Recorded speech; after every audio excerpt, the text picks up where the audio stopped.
140 கோடி மக்கள் 140 கோடி மக்கள். இத்தனை வாடிக்கையாளர்கள் உங்கள் அருகிலேயே வசிக்கிறார்கள். ஒரு கணம் சிந்தியுங்கள். உலகின் ஒவ்வொரு பெரிய நிறுவனமும் apple, Amazon, Samsung, Google, Walmart இந்தியாவில் வாழ்ந்து கொண்டிருக்கும் மக்களை அணுகுவதற்கு மட்டுமே பல 100 கோடி டாலர்களை செலவிடுகின்றன. அவர்கள் இந்திய பண்பாட்டை புரிந்து கொள்ள ஆலோசகர்களை நியமிக்கிறார்கள். நீங்கள் ஏற்கனவே அதை புரிந்து கொண்டிருக்கிறீர்கள். அவர்கள் 22 மொழிகளில் சிரமப்படுகிறார்கள். நீங்கள் ஏற்கனவே அவற்றை பேசுகிறீர்கள். அவர்கள் நியூயார்க் மற்றும் லண்டன் அலுவலகங்களில் இருந்து இந்தியர்களின் வணிக உத்தியை ஆராய்கிறார்கள். நீங்கள் அதை ஒவ்வொரு நாளும் நேரில் காண்கிறீர்கள். உலகில் எந்த நாடும் 140 கோடி வாடிக்கையாளர்களை அணுகுவதற்காக எந்த விலையும் கொடுக்கும். நீங்கள் ஒரு இந்திய தொழில் முனைவராக ஏற்கனவே அந்த அணுகலை பெற்றிருக்கிறீர்கள். ஆனால் பெரும்பாலான இந்தியர்கள் இதை சாதாரணமாக எடுத்துக்கொள்கிறார்கள். இப்போது அதற்கு மேலாக ஒரு பயனுள்ள நிகழ்வு நடக்கிறது. 2025இல் பிரிட்டன் இந்தியா சுதந்திர வர்த்தக ஒப்பந்தம் கையெழுத்தானது. 2026 ஜனவரியில் ஐரோப்பிய ஒன்றியம் இந்தியா சுதந்திர வர்த்தக ஒப்பந்தம் நிறைவடைந்தது. அனைத்து ஒப்பந்தங்களின் தாய் என்று அழைக்கப்படுகிறது. உங்கள் நிலை இதுதான்.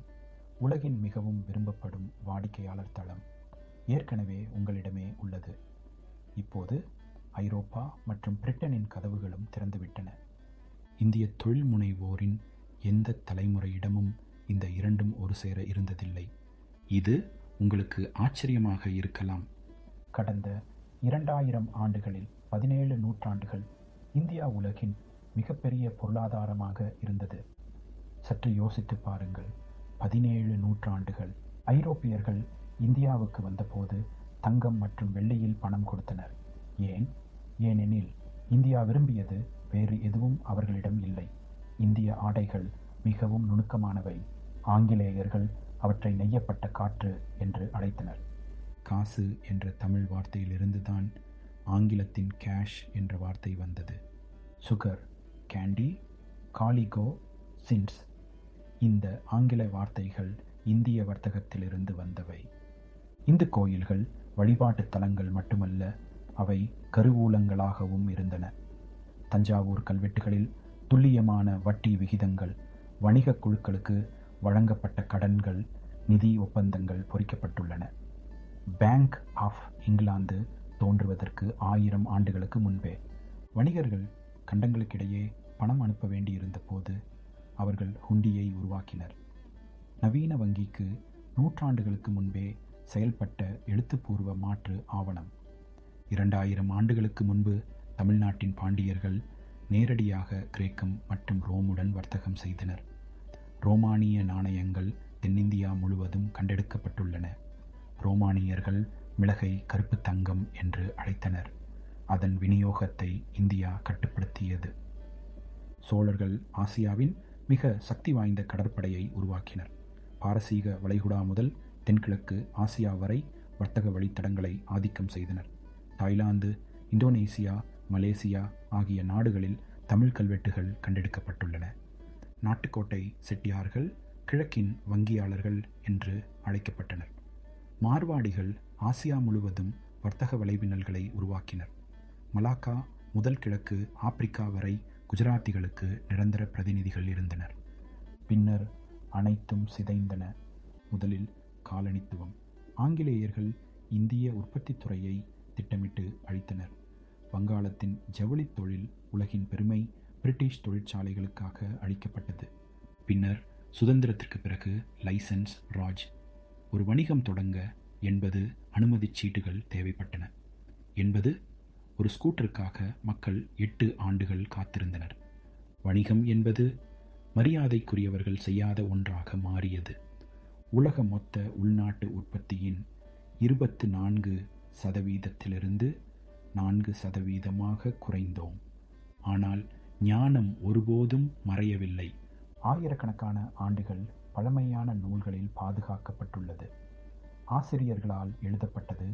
அவர்களின் நுண்ணறிவுகள் இன்று முன்னெப்போதையும் விட பொருத்தமானவை. சாணக்கியரை சந்தியுங்கள். 24 நூற்றாண்டுகளுக்கு முன்பு அவர் அர்த்த சாஸ்திரம் எழுதினார். செல்வத்தின் அறிவியல். பேரரசர்களுக்கு பொருளாதாரம், உத்தி மற்றும் அரசியல் குறித்து ஆலோசனை வழங்கினார்.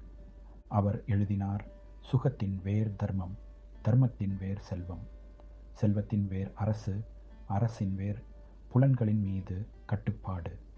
பொருள் செழிப்பு நேர்மையிலிருந்து வேறுபட்டதல்ல, அதுவே அடித்தளம். திருவள்ளுவரை சந்தியுங்கள். திருக்குறள் எழுதிய தமிழ் கவிஞர் 1330 குறள்கள் நிறைந்த ஞானம். அவற்றில் 700 செல்வத்தை பற்றியவை. அவர் எழுதினார், செய்க பொருளை செருணர் செருக்கருக்கும் எஃப்கத்தனிற் கூறிய தில், அதாவது பொருளை சேர், பகைவர்களின் செருக்கை அறுக்க இதைவிட கூர்மையான ஆயுதம் இல்லை. மேலும் கேடில் விழுச்செல்வம் கல்வியொருவர்க்கு மாடல்ல மற்ற எவை, அதாவது கல்வியே அழிவில்லாத உயர்ந்த செல்வம், மற்ற அனைத்தும் உண்மையான செல்வம் அல்ல. அவர் புரிந்து கொண்டார், செல்வமும் கல்வியும் தான் மனிதனின் உண்மையான பலம். ஔவையாரை சந்தியுங்கள். தமிழ் இலக்கியத்தின் ஞானமுள்ள மூதாட்டி. பல நூற்றாண்டுகளாக தமிழ் குழந்தைகள் அவரது பாடல்களிலிருந்து முதல் பாடங்களை கற்றுக்கொண்டனர். அவர் எழுதினார், ஊக்கமது கைவிடேல், மேலும் எண்ணும் எழுத்தும் கண் எனத்தகும். எளிய உண்மைகள், ஆழமான ஞானம். இப்போது நாம் எங்கே இருக்கிறோம் என்று பாருங்கள். ஜப்பானை பின்னுக்கு தள்ளி இந்தியா இப்போது உலகின் 4வது பெரிய பொருளாதாரம். 140 கோடி மக்கள், பூமியின் மிக இளமையான பெரிய மக்கள் தொகை, பொருள்கள், சேவைகள் மற்றும் தீர்வுகளுக்காக ஆவலுடன் காத்திருக்கின்றனர். உலகம் தனது கதவுகளை திறக்கிறது. பிரிட்டன் இந்தியா ஒப்பந்தம் பிரிட்டிஷ் சந்தையை திறக்கிறது. ஐரோப்பிய ஒன்றியம் இந்தியா ஒப்பந்தம் அனைத்து ஒப்பந்தங்களின் தாய் ஐரோப்பாவை திறக்கிறது. நாம் நமது மூதாதையர்களின் அடிச்சுவடுகளில் மீண்டும் நடக்கிறோம். பாண்டியர்கள் ரோமுடன் வர்த்தகம் செய்தனர். இப்போது நாம் ஐரோப்பிய ஒன்றியத்துடன் செய்கிறோம். சோழர்கள் தென்கிழக்கு ஆசியாவில் ஆதிக்கம் செலுத்தினர். அந்த சந்தைகள் மீண்டும் திறந்துள்ளன. ஆனால் இந்த தலைமுறையிடம் முந்தைய எந்த தலைமுறையிடமும் இல்லாத ஒன்று உள்ளது. வரலாற்றின் மிகப்பெரிய உள்நாட்டு சந்தை, அதே நேரத்தில் உலகச் சந்தைகளுக்கான அணுகல்.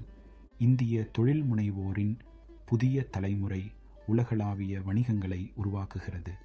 தொடக்க நிலை நிறுவனங்கள், மின் வணிகம், சேவைகள், உற்பத்தி.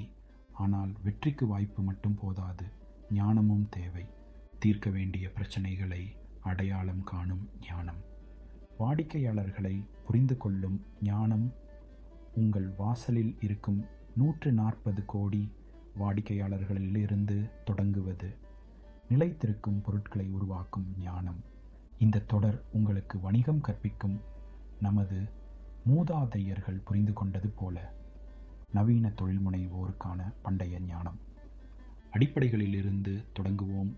பணம் எவ்வாறு செயல்படுகின்றது, வணிகங்கள் எவ்வாறு இயங்குகின்றன, மக்கள் எவ்வாறு சிந்திக்கிறார்கள், முடிவுகள் எவ்வாறு எடுக்கப்படுகின்றன. ஒவ்வொரு பாடத்திலும் காலத்தால் அழியாத கொள்கைகள் மற்றும் நடைமுறை திறன்கள். இந்தியாவின் வர்த்தக மறுமலர்ச்சியில் நீங்கள் பங்கேற்க விரும்பினால் இப்போதே சப்ஸ்கிரைப் செய்யுங்கள். முதல் பாடம் விரைவில் வருகிறது. 140 கோடி வாடிக்கையாளர்கள் காத்திருக்கிறார்கள். இழந்ததை மீண்டும் கட்டி எழுப்புவோம். வாழ்க வளமுடன். வாழிய செந்தமிழ், வாழ்க நற்றமிழர், வாழிய பாரத மணித்திருநாடு.